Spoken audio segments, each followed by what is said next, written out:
Testing 1, 2, 3.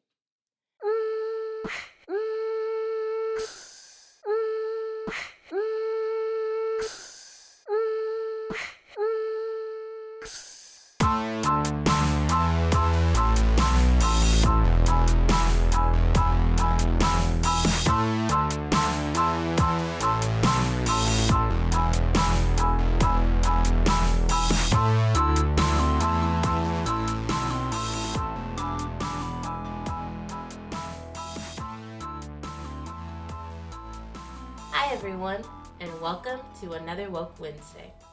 This podcast was created to shed light on different societal issues which have been at the forefront of public discourse through one of the most divisive times in American history. More so, it was created with the intent of allowing those who have often been neglected, shunned, or misunderstood to have a chance to share their experiences and thoughts.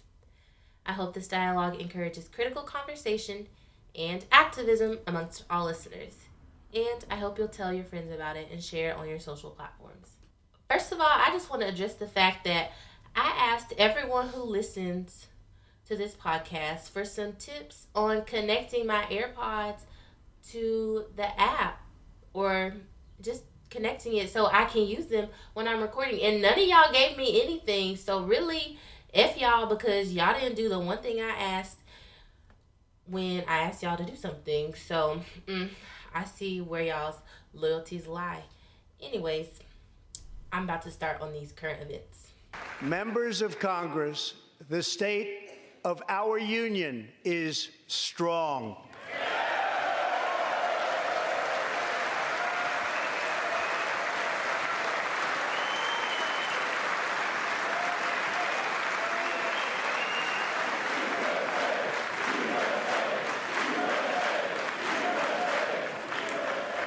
Good evening, my fellow Americans, and happy Lunar New Year.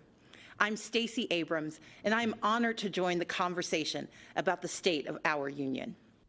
As we all know, Donald Trump recently delivered his second State of the Union address, which failed to address his 35-day government shutdown, contained misinformation concerning New York's new abortion law, proclaimed that America would never become a socialist country, and continued with his plan of funding the border wall.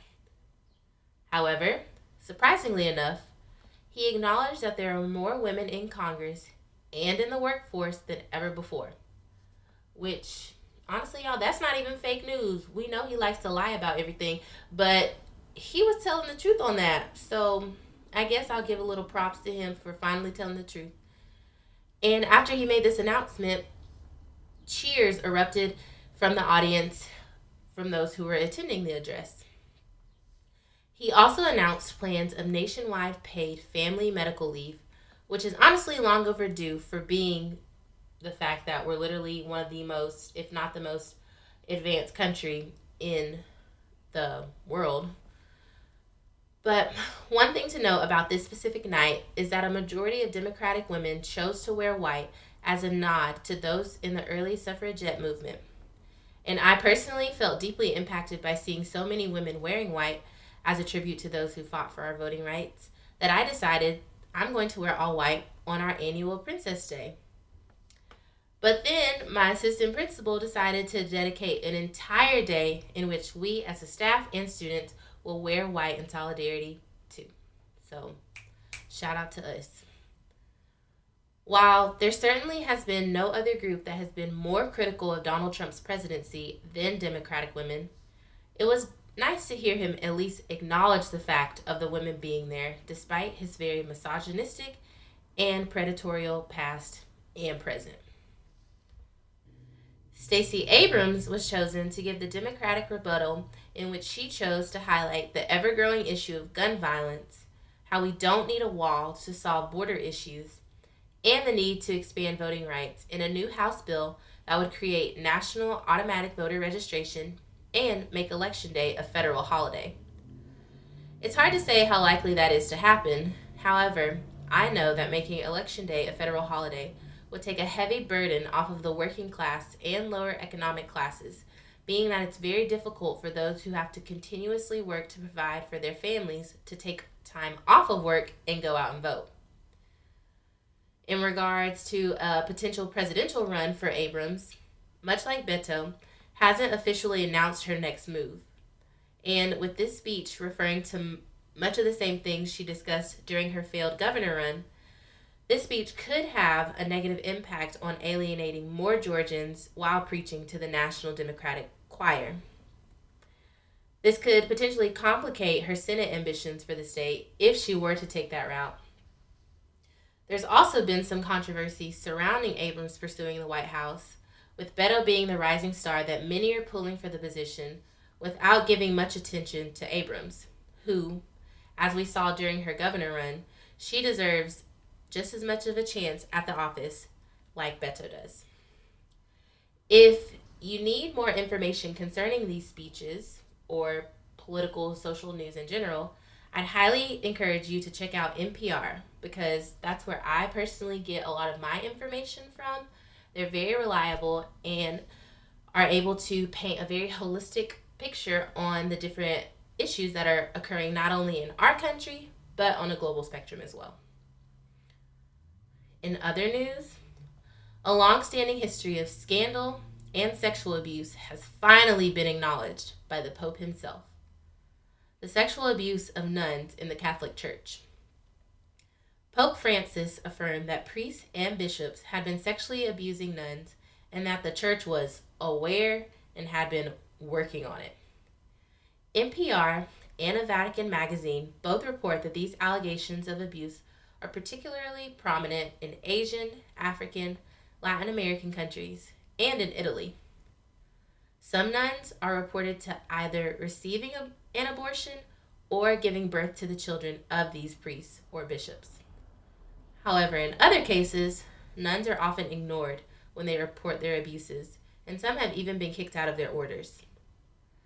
The organization that represents the world's Catholic women's religious orders publicly denounced the culture of secrecy and silence within the Catholic Church and encouraged all of those that had suffered abuse within the church to come forward with their stories and report it to law enforcement. As we know, there's an overwhelming tendency for women not to report the sexual abuses they encounter from their male counterparts. And how saddening it is to know that an institution that's supposed to be the one that advocates for justice and fairness failed tremendously in this aspect when it came not only to believing the women with these stories, but pursuing accountability for the men. Disclosing one's personal account of sexual assault in such a male-dominated, patriarchal society is by far one of the most difficult things any woman would ever have to endure. With the president being accused of assaulting 15-plus women and the new Supreme Court justice being accepted into the highest of courts in our land, despite having testimony against him that recounts an assault back in his collegiate days, it's extremely telling how normalized it's become that believing women and their stories is not at all a priority for some people. Despite the progress that has been made in terms of advancing technology and provisions for victims of sexual violence, it's no doubt we have still so far to go in decimating the biases we have against those who come forward with their experiences. This episode, I want to explore the idea of women's rights and choices in regards to abortion in light of the new law that was passed in New York City that permits women to have late-term abortions. This law has been seen as a win for progressives in hopes of honoring the idea that women should be able to lead a choice-filled life, and a loss for conservatives with the belief that a life is being taken away without their consent. In the past, pro-abortion groups tended to play defense, waiting for restrictive anti-abortion legislation to pass, then challenging it in court. But now, they're fighting proactively on the state level. Last month, a bill passed in New York to ensure abortion access for all women. At least 17 other states are considering similar bills that would either loosen restrictions or enshrine Roe in state law. The anti-abortion side, meanwhile, used to focus primarily on making it harder for women to get abortions through laws that impose mandatory waiting periods, forced sonograms, and licensing requirements for providers and facilities. But now, they're moving forward more aggressively. In January alone, at least 7 states proposed legislation that would ban abortion as soon as a doctor can hear a heartbeat, which can happen as early as 6 weeks into pregnancy, before many women even know they're pregnant. That explicitly violates Roe v. Wade, which granted women the right to have an abortion until a fetus was viable, which doesn't happen until the 22nd or 23rd week of pregnancy. And as recently as last spring, even major anti-abortion groups like the National Right to Life didn't support these bills, fearing they were so extreme they might prompt the Supreme Court to increase protections. But as the court has shifted right, the National Right to Life has changed its position.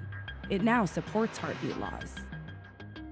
Simultaneously, some states are introducing so-called trigger bills, which would ban abortion as soon as Roe gets overturned. Arkansas State Senator Jason Rapert sponsored one, a law that would make abortions a felony. It's time for states like ours to make these decisions to prepare for the possibility of an overturn of Roe v. Wade. We decided to take this approach and make sure that if that happens, immediately Arkansas would return to the pro-life stance that we've had for decades. In other words, instead of trying to chip away at Roe with incremental changes, anti-abortion groups are now blasting away at the decision and mounting a direct attack on the very right to have an abortion. The right to have an abortion became a contested issue in the United States around the 1900s. But before that, it remained a legal service until 1880, and honestly, a normal part of the American way of life. However, these surgeries were very risky because the medical advances weren't nearly anywhere where they are today, and hospitals were practically uncommon, and antiseptics were unheard of. But as technology advancements began to occur, medical care was much safer for women needing and wanting this procedure. Yet, the back alley abortion was still ever so prevalent for women needing abortions, although this dangerous and sometimes deadly procedure was still being performed by unlicensed medical practitioners and in unsanitary conditions. Because this was still happening, the desire to criminalize abortions was at first brought to the tables by doctors in hopes of establishing themselves exclusively to be the only ones to practice medicine. Doctors did not want midwives or apothecaries to compete with them for patients and medical fees. The best way to accomplish their goal was by banning these different groups from performing one of the biggest procedures that kept them in competition with each other: abortions. Of course, the American Medical Association did not cop to the real truth behind their desire to criminalize it, and instead relied on the idea that this procedure was immoral and dangerous. So, by 1910, all but one state made it illegal for a woman to get an abortion, except in the case that the mother's life was at stake, and only then could it be performed by a licensed doctor. But let's make it clear that although during this time period abortion was illegal, these back alley abortions still were happening. In fact, just because the operation was technically illegal to obtain, the number of women seeking abortions did not at all reduce. In fact, from 1880 to 1973, while the number is not finite, experts estimate that approximately 1.2 million women a year received an illegal abortion. As a result, thousands of women were harmed because of this unsafe operation. Many died and were taken to hospitals because of the severe side effects from either attempting a self-induced abortion or going to untrained practitioners that would perform the procedure in very primitive and unsanitary places. While some women were able to receive safer operations from private doctors, the procedure was still illegal and greatly suppressed a woman's ability to make sound choices regarding her body and pregnancy. Doctors risked imprisonment, loss of their license, all to provide this option for women. Feminist groups would form their own independent referral programs for women who wanted or needed an abortion, and they would be performed by licensed practitioners in a safe environment. These types of groups were a huge benefit for women because, one, there should be an option for a woman to end her pregnancy for whatever reason she chooses to end it. And two, it's much safer for the woman and the fetus alike to have the operation done by someone who is legally licensed to do so. Fast forward to the 60s and early 70s, and we see the landmark Supreme Court case of Roe v. Wade unfolding. Roe v. Wade permitted women to get safe, legal abortions from well-trained physicians. It also established a woman's right to choose what's best for her when seeking out this procedure. Roe v. Wade set a precedent that all women have the option of getting an abortion if she chooses so. However, this court case brought about a lot of controversial arguments and opinions from both Republicans and Democrats because they opposed the legislation due to the legal language it used. One of the most prolific opinions during this time period was that of Ruth Bader Ginsburg, who initially felt skeptical that the procedure constituted a fundamental right granted in the Constitution, initially thinking of it as a lesser right that states had the right to determine for themselves. Eventually, she became more steadfast on the issue, writing a scathing dissent of the ratification of a restrictive decision on late-term abortions. She claimed that it has been decided time and time again by the court that abortions are central to the lives of women and their state of being. The court deprives women of the right to make an autonomous choice even at the expense of their safety. This way of thinking reflects ancient notions about a woman's place in the family and under the constitutions, ideas that have long been since discredited. Abortion restrictions are inherently regressive for our culture and the rights of women across this country to live dignified lives for themselves. Essentially, if you want an abortion, then you should have the legal right to get one. If you don't want one, you don't have to get one. It sounds simple, right? Well, it should be, but it's not so cut and dry for some people. When I say some people, I mean particularly people of the pro-life movement. The concept of being pro-life essentially means that you're one who does not support the taking of a human life, right? Now, many tend to only associate being pro-life with being only against abortion. But being pro-life clearly suggests that you should be against the taking of a human life in any capacity. Fetus, young child, adult, whatever. Any human life. Which means if you're pro-life, you wouldn't support the death penalty. If you're pro-life, then you should be equally outraged at the taking of unarmed black men and women at the hands of police officers. If you're truly pro-life, the immigrants that have died in the custody of ICE due to a lack of food, water, and proper health care should infuriate you. Being pro-life doesn't just stop and start when we're talking about a fetus. It goes beyond that. I feel like I'm shaking the table with some of this, but people need to hear that. It's not just about unborn fetuses or cells. It's literally about real human lives, no matter how old or young they may be. But if any of the above scenarios that I talked about don't seem to sit well with you, then maybe you're not as pro-life as you think you are. You might just be pro-birth. I don't mean to sound particularly patronizing when I'm talking about this, but I think it's important to properly define certain positions of social issues instead of subscribing to the normative way of talking about them.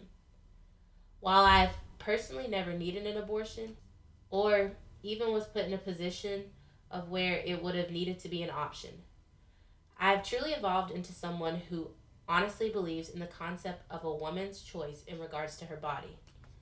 I also don't believe that any man should be given the opportunity to police a woman's body. It's not your body, it's ours, period. And you really just need to mind your business. Abortion is about allowing women the right of making a choice about when they want to have a child based on their financial, emotional, relationship stability. It's not the government or any other human being's job to legislate what individual women choose to do, which seems to align a lot with politically conservative values of non-intervention and small government. But that's that on that. I've spilt enough tea in this episode. Y'all weren't ready for this, but here we are. Therefore, keeping this medical procedure legal is the safest option for women, and it highlights a woman's fundamental right to privacy and choice. Criminalizing this would not stop women from having abortions. It would just propel the number of unsafe ones and contradict our great country's stance on freedom and liberty for all. Right. Lastly, I want to talk about the abortion law that was recently passed in New York City. Governor Cuomo signed into law the Reproductive Health Care Act that added a provision which allows abortions to happen at any time the baby would not survive the birth. It also allows for abortions at any time, if necessary, if the mother's life or health are in danger. I've seen many posts and shares about this law with so much information, and particularly misinformation, so I want to set the record straight on the actual facts of this law because it's important. This law is allowing women to get an abortion for the above categories if they see fit to do so. We as a society cannot continue going on policing women's bodies and ignoring the fact that this issue is an equal rights issue because only women bear the consequences of an unwanted pregnancy. We also have to quit demonizing those that choose to do this because this isn't an easy decision to make. Women don't just wake up and decide, oh, I'm going to go get an abortion today because, why not? So much more goes into that thought process that most can never even imagine. Giving women the dignity they deserve when they choose to get an abortion is truly the least other human beings in our society could do before passing judgment. I hope this episode was informative and thought-provoking for all that listened and for those that will listen in the future. I hope that women's rights continually expand as our society progresses and that women are afforded the respect of privacy and choice in regards to getting an abortion. I hope that we all recognize that so much more goes into making these decisions and that they are not made aimlessly and without good reason. Women deserve to be in control of what happens to their own bodies. There's simply no other way around that. Remember, all of these opinions are my own, but they should be everyone else's. Have a woke Wednesday.